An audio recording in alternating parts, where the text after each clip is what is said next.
So hi there, my name is Sundqvist. I am a woodworker, a slöjder from the north of Sweden, and I am teaching a class in ship carving, which is an old traditional folk art way of doing patterns on wood. And that it consists of many different kinds of cutting lines and cutting curved lines and cutting ships, which is to be shown here, you know, like small, we call them one-sided or single-sided ships, which has variations in different boards like this.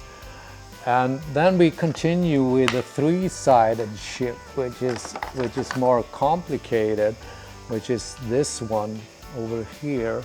That's a three-sided one. And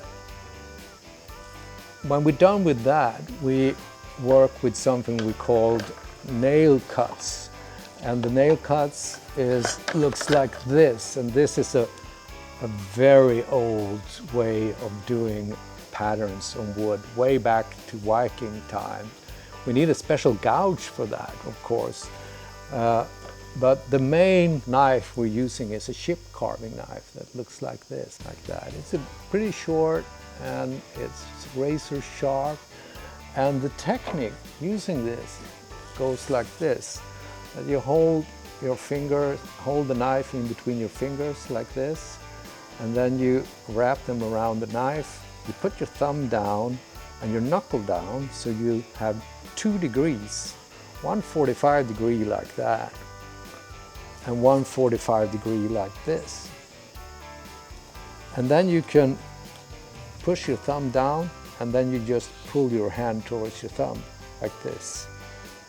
Twist the piece and cut from the other side like that. And then you have a V-cut. So very quickly you can make a pattern or something that works to design your item that you made, if it's a spoon or whatever.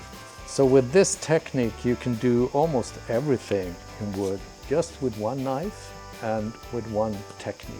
Hello, I'm Jorge, and this is the tool we are using in the ship carving class. A small little knife, super sharp, and try it. Thank you for listening.